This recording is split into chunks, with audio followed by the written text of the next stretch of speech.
Live to the heart of America, I'm Steve Gruber, ready to deliver an inclusive and diverse discussion on the most important topics of the day, giving you better analysis and insight than anyone else. Shining a spotlight on the cockroach in the swamp and delivering truth and justice just when you needed it most. Here are three big things you needed to start your day today. Number one, a horrible weekend in Texas. A mass shooting and a rampaging driver both leave several dead and more hospitalized in critical condition. Number two, a new AI chatbot has arrived on the scene. This one, however, is conservative and named in honor of President Ronald Reagan. It's called Gipper.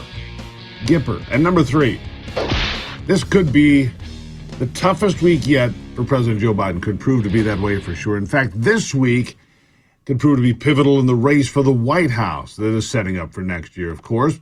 The week will begin with President Biden staring straight down the lens of his worst polling numbers ever. And this has been the trend over the last month. One major poll after another show the American people no longer trust Biden. CBS, Reuters, and Gallup. All of them those saying the failing grades of the administration on just about every major issue. In fact, you'd be hard-pressed to find a positive number anywhere on critical issues that people care about, like the economy, the border, national security, or the war in Ukraine. And even worse for Team Biden is that most Americans don't believe he's even capable of doing the job, mentally or physically. Americans have seen too much. This time, it's the ABC News Washington Post poll, showing that Biden has fallen to his lowest numbers ever. And how bad is it? Well, let me give you an idea. The mainstream media is bailing on Joe Biden. They're pushing him out the door. The polling numbers are just giving them an excuse to get rid of him, it seems. Listen.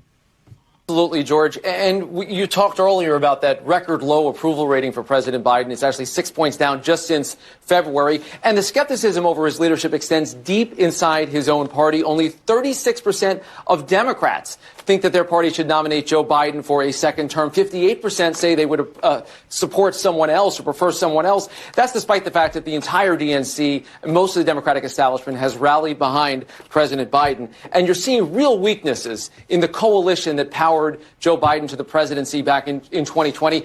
Biden carried independents by 13 points against Donald Trump. He is now trailing Trump by 9 points among those same voters. He carried black voters by 75 points in 2020. Now he is up just 35. That may sound like a lot, but the fact of the matter is, in modern politics, that is not the kind of number that a Democrat needs to be victorious. No, that's not the kind of number you need to win the White House. But despite the rejection of his administration's policies across the board, and the administration realized that the president himself was being rejected, Biden will admit no wrong. It seems he is just too arrogant, and he is, to take responsibility for anything. With Biden, it's always the blame game, and that is something that isn't working anymore. It's not working at all. He has consistently tried to blame former President Donald Trump for his failures at the border and on the economy. But he is willing to blame his friends now in the media for his flagging poll numbers, too. Yeah, he's going after the people that protected him all the way through. He blames negative reporting for his tanking poll numbers. He's not responsible for anything, you see. Listen. Why do you think your polling is where it is? Well, I don't think people, by the way, every major one who won re-election, their polling numbers were mine are now. Put polling aside then, right? Sentiment in this country, despite all these wins, is not very good. I think all they've heard is negative news for 3 years. Everything is negative. I'm not being critical of the press, but you turn on the television, the only way you're going to get a hit is if there's something negative. You don't, anyway. Everything's negative. Maybe you're just awful at your job, pal. However, like I said a moment ago, his friends, the media also seems sick of taking the blame for all of it. They're actually asking some questions that matter, which is strange considering they didn't do that once on the way to the election day in 2020, but now MSNBC kept hitting Biden so hard. In fact, staffers tried to cut this question off. They tried to intervene, and Biden said, no. Listen.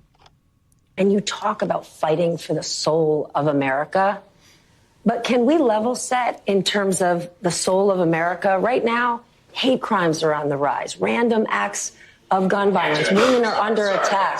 Mr. President? I'll do one. The answer is yes, because that's why we cannot let this election be one where the same man who was president 4 years ago becomes president again. Yeah.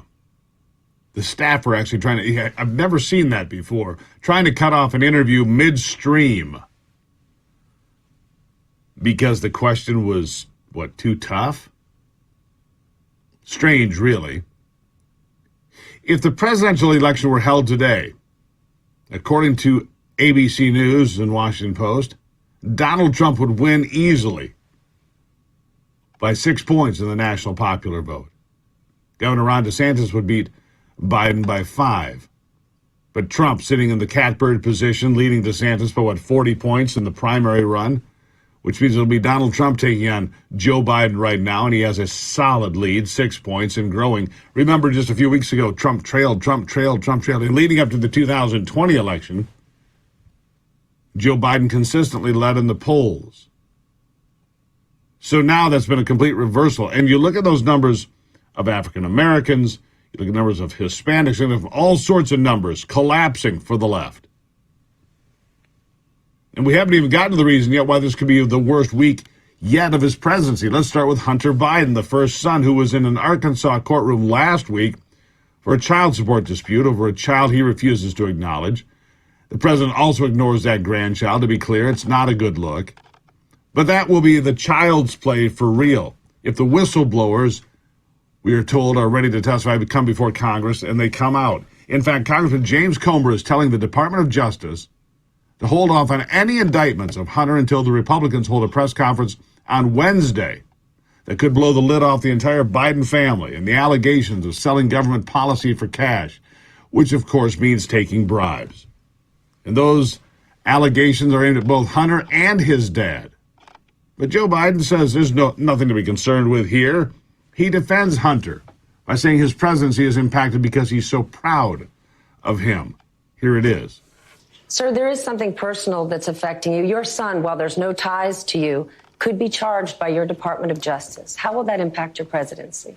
First of all, my son's done nothing wrong. I trust him. I have faith in him. And it impacts my presidency by making me feel proud of him.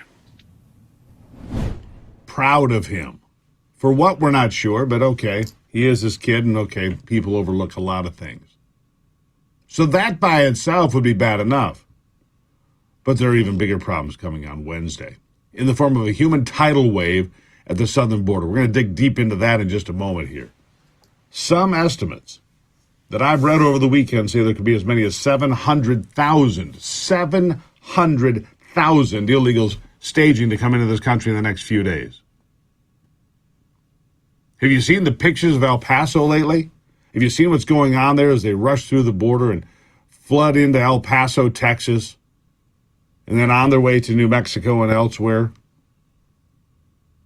If you haven't seen it, it is remarkable. We'll talk about it coming up here in just a moment. I want you to also take a look at SteveGruber.com. SteveGruber.com. Keep up with everything that I'm doing. Share these conversations with everyone, all right? I'll take a break. Good to have you starting the week. It's the Steve Gruber Show.